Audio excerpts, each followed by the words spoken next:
Hello there, this is Battleborn again. In today's video, I am just gonna talk casually and freely on the enabler of the narcissist. And basically what I want to talk about in this video is the strange control needs that the enabler of the narcissist will show you, basically.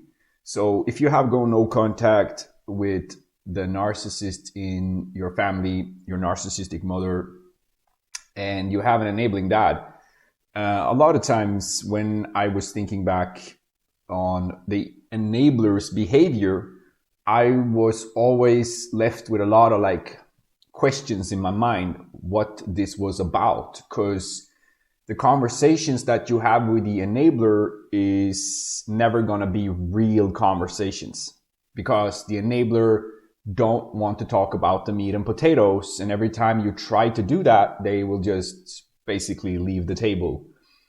And the way this might look is, if you want to talk about important things for you, right? You want to talk about what happened in the family, and basically get somewhere with this person, with the enabler. The enabler is just gonna evade all of that. They might all of a sudden be in a hurry.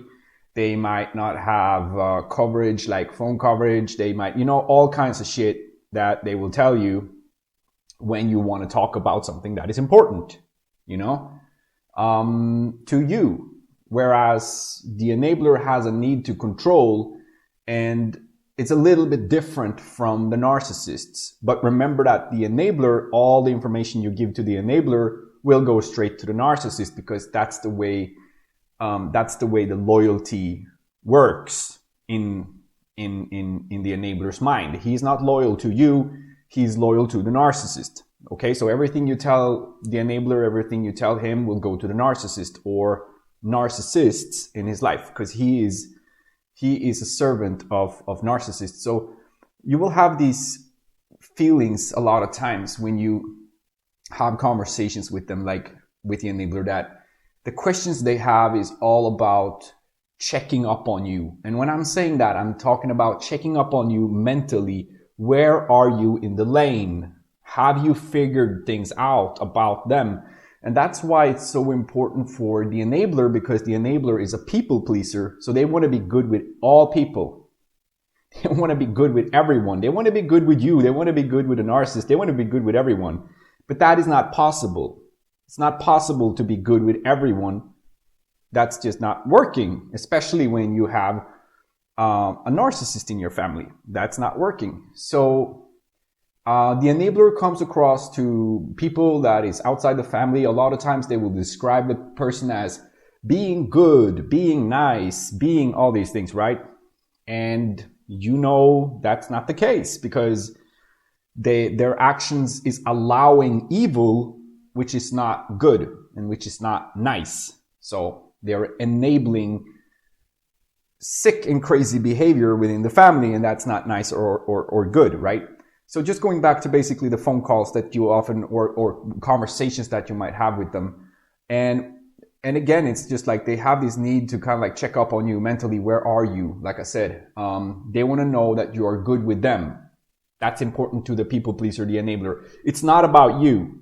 It's not about you. So when they call you, it's not about you. Even though they ask you, how are you? What have you been doing? All these silly questions that they have, which is basically the same fucking list of questions every time they call you. Every time they call, it's the same list. It's the same list that they go through. And, when they have done that, I also think that these enabling dads, they a lot of times think that now I have done my job as a dad. Is like a checklist. So they have I've done that. Now I can put that in the drawer and I don't need to do anything more, It's kind of because it's been the same kind of stuff throughout my life. It's been almost the same kind of questions. Of course, things changed a little bit when I went no contact with a narcissistic mother, because then it became even more important for the enabler to kind of establish some form of control, establish, because now you are this rogue planet within the narcissistic solar system that he needs to get back into orbit. That's what he's trying to do.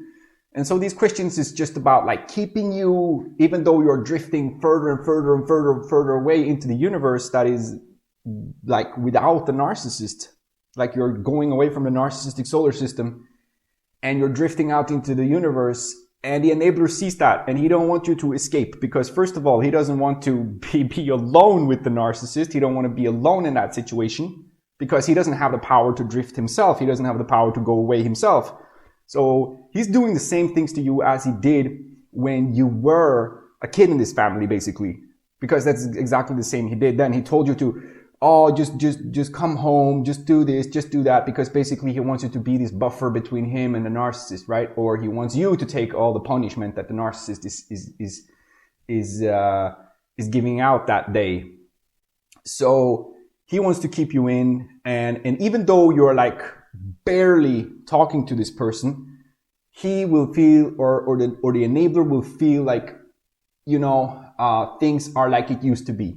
Things are the same. That's important for the enabler too, because these people cannot create any kind of change themselves, right? And they don't want any change either, because they are like always, the most important thing for the enabler, like I said, is that people around them are pleased with them, they're happy with them, and also that things are kind of like just going along with the script, the narcissistic script, because they are playing this out. They are like the policemen of the family, in the sense that they are policing the other people to do what the narcissist is telling them, you know? So like I said, these phone calls will be a lot about like checking up on you. Where are you? What are you doing? What have you been doing? And for people that haven't grown up in narcissistic families, they are like, well, that's pretty normal questions. It's not normal questions when you know the intention behind it, you know, then it's not normal questions. So that's why it might sound strange to people that haven't grown up in a narcissistic family, but you know the intention. And that's exactly to kind of like always like make this poster image of you and try to figure out, like I said, where are you? Have you caught on to them, you know, because they don't want that to happen. So and every time you might catch yourself becoming like colder and more distant, and you cannot, it's like less and less that you could give this person in the conversations that you had with the enabler or have with the enabler. And the enabler is catching up on that. You know, they are super aware of how you are. And that's extremely controlling. It's like you cannot express yourself with these people. You cannot, because every time you try, every time you want to talk about something with them, they withdraw, or they don't want to do that with you. Or like I said, they will come up with something is happening, and, you know, they're driving into a tunnel, and you know, it's like they will never let you talk about what you want to talk about, because they don't want to face the reality of your reality. They want to keep this false reality running, because you have a different reality and they don't want to have anything to do with that. They don't want to listen to that, because it collides with the fake reality the narcissist is pushing and that the enabler is enabling, you know? So basically that's what I wanted to talk about in this video. Just be aware of these silly conversations that you have with these people. And like I said, it's nothing to do with they calling to care about you, or nothing to do with that, man. It's just like, it's a way to elicit or to get like information out of you, first of all. And it's all about the enabler. It's all about that they can tell themselves that you are good with them, because that's the most important thing to the enabler. It's a form of narcissism, like, because they are like this. Everybody, as long as everybody is happy with them, they can, you know, they can feel good about themselves. If you have anything to address, if you have anything to talk about, you know that's not going to happen with these people, you know? So why do they even ask? You know, that's a lot of times the thing I told myself, like, why are you even asking? Because you don't want to hear anything if there is anything you want to talk about. Like if you, in the past as well, like if you were living with the narcissistic mother and you had severe things happening in the home, you know, this person didn't want to listen to that.